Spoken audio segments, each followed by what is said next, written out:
ಉಪಮುಖ್ಯಮಂತ್ರಿ ಕೆಪಿಸಿಸಿ ಅಧ್ಯಕ್ಷ D K Shivakumar ಅವರು ಒಂದು ಮಹತ್ವದ ಸಂದೇಶ ಕೊಟ್ಟಿದ್ದರು. 3 ದಿನಗಳ ಕಾಲ ನಾನು ಯಾರ ಕೈಗೂ ಸಿಗೋದಿಲ್ಲ, ದೆಹಲಿಗೆ ಹೋಗೋಕ್ಕೂ ಇಂದಿನ 3 ದಿನಗಳ ಕಾಲ ನಾನು ಯಾರಿಗೂ ಸಿಗೋದಿಲ್ಲ, ಕಾರ್ಯಕರ್ತರು ಪಕ್ಷದವರು ಯಾರೂ ಕೂಡ ಬರಬೇಡಿ ಅಂತ ಒಂದು ಸಂದೇಶ ಕೊಟ್ಟಿದ್ರು.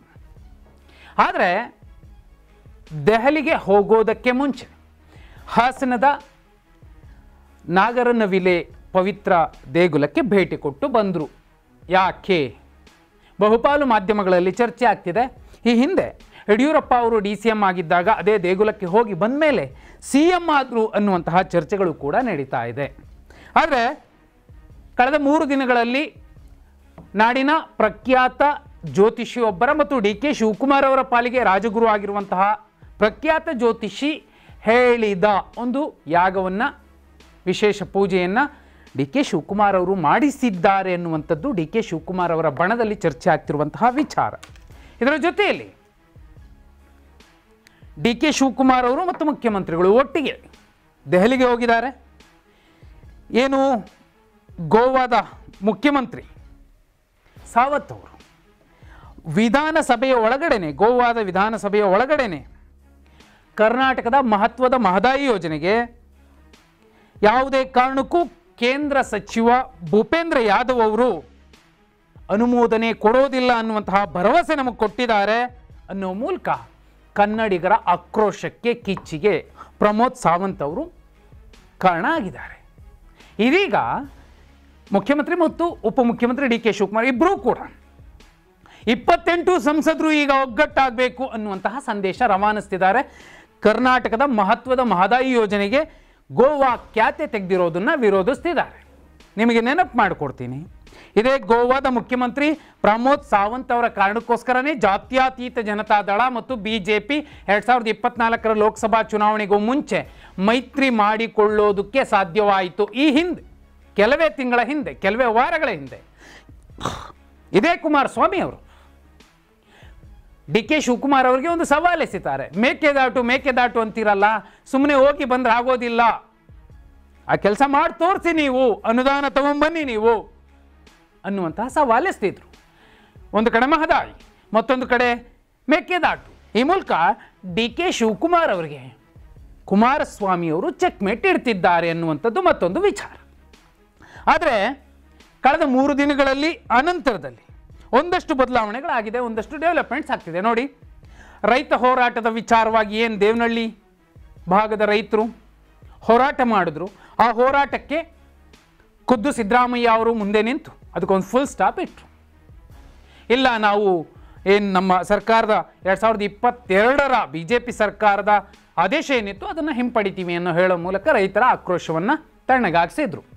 ಇನ್ನೊಂದು ಕಡೆ ಮೂಡ ಕ್ಲೀನ್ ಚಿಟ್ ಸಿಕ್ತು.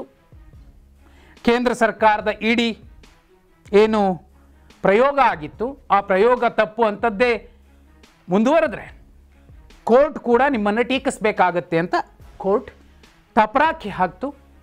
3ನೇ ವಿಚಾರ, ಧರ್ಮಸ್ಥಳದ ಏನು ಸಾಲು ಅಸ್ಥಿಪಂಜರಗಳ ಹೇಳಿಕೆಯನ್ನು ಕೊಟ್ಟರು, ನಾನು ಹೂತಾಕಿದ್ದೀನಿ ಅಂತ ಒಬ್ಬ ವ್ಯಕ್ತಿ ಬಂದು, ಆ ವಿಚಾರವಾಗಿ ತನಿಖೆ ಮಾಡಲಿಕ್ಕೆ ಮಹಿಳಾ ಆಯೋಗ ಸೇರಿದಂತೆ ಕೇಂದ್ರ ಸಚಿವರು ಸೇರಿದಂತೆ ನಿವೃತ್ತ ಸುಪ್ರೀಂ ಕೋರ್ಟ್ನ ನಿವೃತ್ತ ನ್ಯಾಯಮೂರ್ತಿಗಳು ಸಾಕಷ್ಟು ಜನರ ಒತ್ತಡ ಇತ್ತು. ಅದಕ್ಕೂ ಕೂಡ SIT ರಚನೆ ಮಾಡೋದಕ್ಕೆ ಮುಖ್ಯಮಂತ್ರಿಗಳು ಆದೇಶಿಸಿದರು.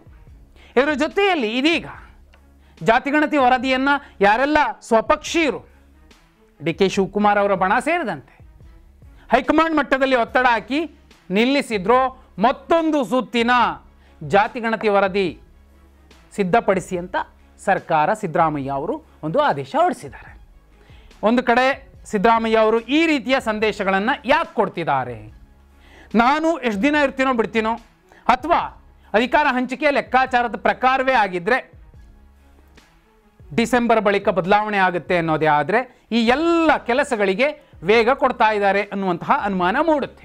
ಈ ಕಡೆ ಡಿ ಕೆ ಶಿವಕುಮಾರ್ ಅವರು ತಪಸ್ಸು, ಪ್ರಯತ್ನ, ಪೂಜೆ ಇವೆಲ್ಲವನ್ನು ಹೇಳೋ ಮೂಲಕ ಭವಿಷ್ಯಕಾರರನ್ನು ಮತ್ತು ಪೂಜೆಗಳನ್ನು ನಂಬಿಕೊಂಡಿದ್ದಾರೆ.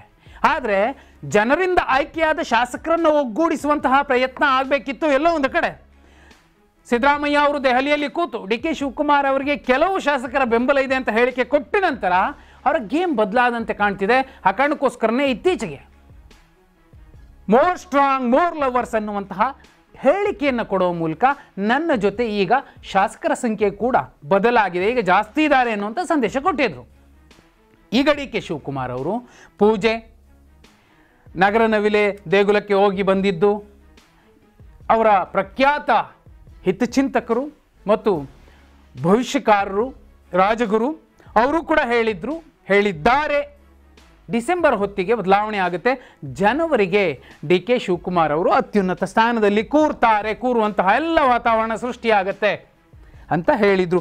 ಈಗ ಎಲ್ಲ ಈ ಬೆಳವಣಿಗೆಗಳನ್ನು ನೋಡಿದಾಗ ಡಿ ಕೆ ಶಿವಕುಮಾರ್ ಅವರ ಪರವಾದ ಒಲವು ಮತ್ತು ಅವರೇನು ಬಯಸ್ತಿದ್ರು ಆ ಸ್ಥಾನದಲ್ಲಿ ಕೂರುವಂತಹ ಎಲ್ಲ ಲೆಕ್ಕಾಚಾರಗಳು ಒಂದು ಜಾಗಕ್ಕೆ ಬಂದು ಕ್ರೋಢೀಕರಣ ಆಗ್ತಿವೆಯಾ, ಅಥವಾ ಸಿದ್ದರಾಮಯ್ಯ ಅವರು ಯಾವ ಕಾರಣಕ್ಕೂ ಕೂಡ ಪೂರ್ಣಾವಧಿ ಮುಗಿಯೋ ತನಕ ಆ ಸ್ಥಾನದಿಂದ ಇಳಿಯೋದಿಲ್ಲ.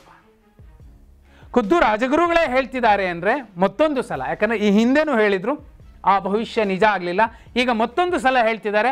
ಅವರೇ ಹೇಳಿದಂತೆ 3 ದಿನಗಳ ಕಾಲ ಯಾರ ಕೈಗೂ ಸಿಗದೆ ಸೈಲೆಂಟಾಗಿ ಕೂತಿದ್ರು, ಪೂಜೆ ಮಾಡಿದ್ರು ಅನ್ನುವಂಥದ್ದು ಡಿ ಕೆ ಬಣದ ಲೆಕ್ಕ.